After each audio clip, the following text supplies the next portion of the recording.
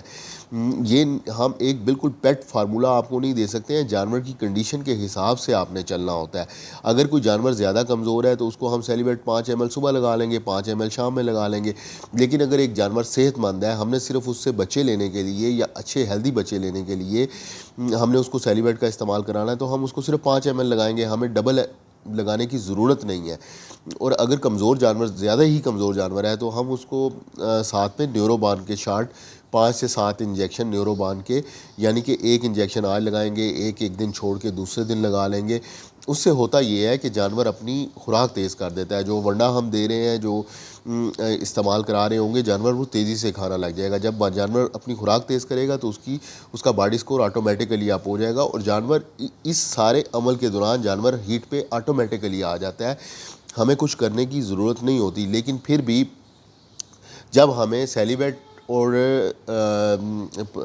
جو vitamin AD3 کا injection ہے یہ استعمال کرتے ہوئے 15 دن ہو چکے ہیں, ہم اپنی ڈیورمنگ کا عمل مکمل کر چکے ہیں. اس کے بعد ہم نے پروجسٹران کا ایک شاٹ دے دیتے ہیں احتیاطاً طور پہ. ویسے ہمیں ضرورت نہیں پڑتی. جب ہم ونڈا تیز کرتے ہیں, خوراک اچھی کرتے ہیں, انجیکشنز طاقت والے لگاتے ہیں, جانور آٹومیٹیکلی ہیٹ پہ آ جاتا ہے. علیحدہ سے اس کو ہیٹ پہ لانے کے لیے انجیکشن لگانے کی ضرورت نہیں پڑتی. تو یہ ساری چیزیں ہم نے ذہن میں رکھ کے ہم نے پروجسٹران کا استعمال کرنا ہے. ایک دفعہ یہ انجیکشن لگایا جاتا ہے. یہ بہت دفعہ ہم سے یہ دوست کویسچن کرتے ہیں کہ پروجسٹران کا استعمال کتنی دیر بعد کرنا ہے اور کتنے دنوں کے بعد بکری ہیٹ پہ آ جاتی ہے. دیکھیں, پروجسٹران جو ہے وہ ایک ہارمون کا انجیکشن ہے جس کا کام یہ ہے کہ وہ بکری کی کو ہیٹ سائیکل کو بھی اس کو چلا دیتا ہے, بکری کو ہیٹ پہ لے آتا ہے. ڈاکٹرز جو ہیں, جتنے بھی جو ویٹنری اسسٹنٹس ہیں, جتنے بھی ویٹنری کے ڈاکٹرز ہیں, وہ پروجسٹران ریکمینڈ نہیں کرتے ہیں بکری کو ہیٹ پہ لے کر آنے کے لیے. وہ سائیکلومیٹ کا انجیکشن ریکمینڈ کرتے ہیں کہ بکری کو ہیٹ پہ لانے کے لیے سائیکلومیٹ آپ انجیکشن لگائیں. لیکن ہم سائیکلومیٹ کا استعمال نہیں کرتے ہیں. پریکٹیکلی ہم نے آپ کو بتایا ہے, دکھایا ہے. ہم پروجسٹران کا شاٹ دے دیتے ہیں. ایک دفعہ یہ استعمال ہوگا. یہ 1 مہینے کا ہمارا پروگرام ہوتا ہے. 1 مہینے کے اندر ہمارا جانور ہیٹ پہ بھی آ جاتا ہے, ہماری تیاری بھی ہو جاتی ہے, ہم اس کی ڈیورمنگ بھی کر لیتے ہیں, ہم اس کو طاقت کے انجیکشنز بھی دے دیتے ہیں, اور 15 سے 18 دن کے بعد ہم یہ انجیکشن پروجسٹران کا لگا دیتے ہیں جب ہمارا یہ سارا عمل مکمل ہو چکا ہوتا ہے. ساتھ ساتھ طاقت کے انجیکشن ہمارے رکتے نہیں ہیں, وہ ہمارے چلنے ہیں. جیسے 1 ستمبر سے آپ نے یہ پروگرام سٹارٹ کیا ہے اور 15-16 تک آپ کی ڈیورمنگ مکمل ہو گئی ہے, انٹرنل اور ایکسٹرنل انجیکشن آپ نے لگا لیے ہیں. اس کے بعد آپ نے صرف 2 ایم ایل یہ لگتا ہے, 2 ایم ایل آپ بڑا جانور جو بکری ہے اس کو 2 ایم ایل یہ شاٹ دیا جاتا ہے. پروجسٹران کا ہم نے انجیکشن لگا دیا. باقی انجیکشن ہم اپنے سیلیبیٹ اور وٹامن AD3 کا انجیکشن یہ ہم نے 30 سپتمبر تک لگانے ہیں. تو یہ ہمارے لگتے رہتے ہیں روٹین سے. ونڈا ہم تیز کر دیتے ہیں, اسی دوران ہمارا جانور سم ٹائم اسی دوران آ جاتا ہے یا سم ٹائم 5-7 دن اکتوبر کے لیتا ہے جانور، لیکن ہم نے 30 سپتمبر تک انجیکشن لگا کے انجیکشن روک دیتے ہیں۔ اس دوران ہمارا جانور ہیٹ پہ آ جاتا ہے اور بریڈر ہم چھوڑ دیتے ہیں۔ پھر 30 تاریخ تک انجیکشن لگانے کے بعد ہم اپنا جو انجیکشن کا عمل ہے وہ ختم کر دیتے ہیں، روک دیتے ہیں۔ اس کے بعد ہم اپنا بریڈر چھوڑ دیتے ہیں، اور بریڈر بیچ میں ہوتا ہے، بکریاں ہماری ہیٹ پہ آتی ہیں اور ساتھ ہی وہ کراس ہو جاتی ہیں۔ تو یہ ایک پورا عمل ہے۔ اس کے بعد ہم جب بکری کراس ہو گئی، جب کراس کروا لی ہے، اس کے بعد ہم اس کی ونڈے کی مقدار پھر کم کر دیتے ہیں، ختم نہیں کرتے ہیں۔ یہ کل کسی بھائی نے کویسچن کیا ہوا تھا کہ کیا ونڈے کی مقدار، ونڈا دینا بند کر دیں جب بکری کراس ہو جاتی ہے؟ تو ایسا نہیں کرتے ہیں بھائی، کیوں ظلم آپ لوگ کرتے ہیں، کیوں چیزوں کو نہیں سمجھتے ہیں آپ؟ یہ پرانے خیالات ہیں، ونڈا گرم ہوتا ہے، یہ ہوتا ہے، وہ ہوتا ہے، یہ کچھ بھی نہیں ہے۔ ونڈا ایک پروٹین کا سورس ہے، ہر صورت میں، ہر حالت میں ہم نے جانور کو کھلانا ہے۔ اس کی مقدار ہم نے کم یا زیادہ کرنی ہے، ٹائم مختلف جب بکری کے اوپر حالات آتے ہیں، جیسے حالات آتے ہیں ویسے ہم نے ونڈے کی مقدار کم یا زیادہ کرنی ہے۔ اس چیز کو پلیز سمجھیں۔ بند کسی صورت میں جب بکری نے ڈلیوری کر دی تب بھی نہیں کرنا بند، آپ نے کسی صورت ونڈا نہیں بند کرنا، آپ نے پلیز یہ خیال کیا کریں، ونڈا بند نہیں کرتے ہیں۔ ابھی جیسے فرض کر لیں آپ نے، اب ہم نے پروٹوکول دے دیا، یہ پروٹوکول ہے 1 مہینے کا، ہم نے ونڈا 1 کلو کھلایا، پورا مہینہ ونڈا 1 کلو کھلایا ہے ہم نے، انجیکشنز لگائے ہیں، طاقت کے انجیکشنز لگائے ہیں، ڈیورمنگ کر دی ہے۔ جیسے ہمارا 1 مہینہ پورا ہوا، اس دوران بکری ہیٹ پہ آئی اور کراس ہو گئی، نہیں ہوئی تو ہم یہ جب تک بکری ہماری کراس نہیں ہوتی، ونڈا ہم پورا رکھتے ہیں 1 کلو، لیکن انجیکشن 1 مہینے کے بعد ہم بند کر دیتے ہیں لگانا۔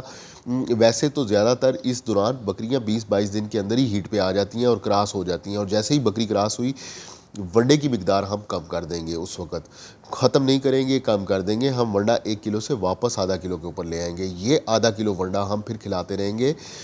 یہ ½ کلو ونڈا ایک ٹائم میں نہیں دیتے ہیں، یہ 1 پاؤ صبح دیا جاتا ہے، 1 پاؤ شام میں دیا جاتا ہے، تو یہ ترتیب ہوتی ہے جانور کی۔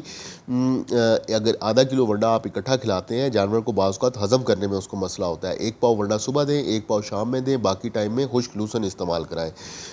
تو یہ ترتیب کے ساتھ آپ چلیں گے لے کے بکری کو چوتھے مہینے تک۔ چوتھے مہینے کے اندر جب بکری آپ کی چلی گئی، آپ کو 4تھ منتھ سٹارٹ ہو گیا، اس وقت آپ یہ ونڈے کی مقدار دوبارہ بڑھا دیں گے، آپ یہ ونڈا 1 کلو کے اوپر لے جائیں گے۔ تو یہ ترتیب ہے بھائی، فلشنگ سے لے کے کراسنگ تک کے اندر آپ چلتے ہیں۔ اس کے بعد جب 1.25 مہینہ ہو جاتا ہے، یعنی کہ بکری اپنی کم سے کم 20 سے 22 دن کا، 18 سے 22 دن کا بکری کا ہیٹ سائیکل ہوتا ہے۔ آپ نے بکری کراس کرائی، 18 سے 22 دن کے اندر بکری ہیٹ پہ نہیں آئی، اگر ہیٹ پہ آئی ہے تو اس کا مطلب وہ پھر گئی ہے، آپ اس کو دوبارہ کراس کرائیں گے۔ لیکن اگر ہیٹ پہ نہیں آئی ہے تو بکری آپ کی کنفرم ہو جاتی ہے کہ حاملہ کنفرم ہو جاتا ہے فارمر کو کہ بکری ہماری کراس ہو گئی ہے، فرسٹ ٹائمر ہے، تو وہ اس کی بھی نشانیاں ہوتی ہیں، تھوڑی تھوڑی سی وہ تھیلی بنانا سٹارٹ کر دیتی ہیں۔ اس کے بعد دوسری جو ہیٹ اس کی مس ہوتی ہے، مزید 18 سے 20-22 دن جب گزر جاتے ہیں، 1.25 سے 1.5 مہینہ گزر جاتا ہے، تب بھی اگر بکری ہیٹ پہ نہ آئے تو وہ کنفرم ہو جاتا ہے کہ بکری ہماری کا جو ہے وہ حمل رک گیا ہے۔ اس کے بعد ہم اس کو پروجسٹران کا شاٹ باقاعدگی کے ساتھ لگانا شروع کر دیتے ہیں۔ پروجسٹران کا انجیکشن 7 دنوں کے بعد ہم لازمی لگاتے ہیں، جو حاملہ بکری ہے اس کو کنفرم ہم 7 دنوں کے بعد یہ پروجسٹران کا شاٹ دیتے ہیں، تاکہ ہمیں یہ مسئلہ نہ آئے کہ بکری ہماری ابارٹ کرے۔ یہ انجیکشن ہم پھر چوتھے مہینے تک لگاتے ہیں، چوتھا مہینہ جب سٹارٹ ہوتا ہے تب بھی یہ ہم انجیکشن لگاتے ہیں۔ اس کے بعد پھر ہم موقع کی مناسبت کے حساب سے یہ انجیکشن اگر ضرورت پڑے تو اس کے بعد بھی استعمال کرتے ہیں، ورنہ پھر ہم نہیں کرتے۔ جو نارمل جانور ہے اس کو یہ ہم پھر پروجسٹران کا انجیکشن نہیں لگاتے، چوتھے مہینے میں جا کے ونڈا بڑھانا ہے، چوتھے مہینے میں۔ یہ چیزیں سمجھ لیں، بہت ضروری ہے، انتہائی اہم ہے، کب ونڈا کم کرنا ہے، کب بڑھانا ہے، یہ بہت ضروری چیزیں ہیں۔ یہ آسان ہو جاتی ہے اس سے فارمنگ، جب آپ سمجھ جاتے ہیں چیزوں کو تو بہت ساری چیزیں پھر آپ کے لیے آسان ہو جاتی ہیں۔ امید ہے یہ بھائی نے جو کویسچن کیے ہیں ایڈریس ہوئے ہوں گے۔ پھر بھی کوئی آپ کو ہو نئی چیز سمجھ میں آئی، آپ ویڈیو کے نیچے کمنٹ کریں، انشاءاللہ تعالی کوشش کریں گے پہلی فرصت میں آپ کو رسپونڈ کر سکیں۔ ٹھیک ہے جی، ویڈیو کلوز کرتے ہیں، دعاؤں میں یاد رکھیے گا، انشاءاللہ تعالی ملتے ہیں اگلی ویڈیو میں۔ اللہ حافظ۔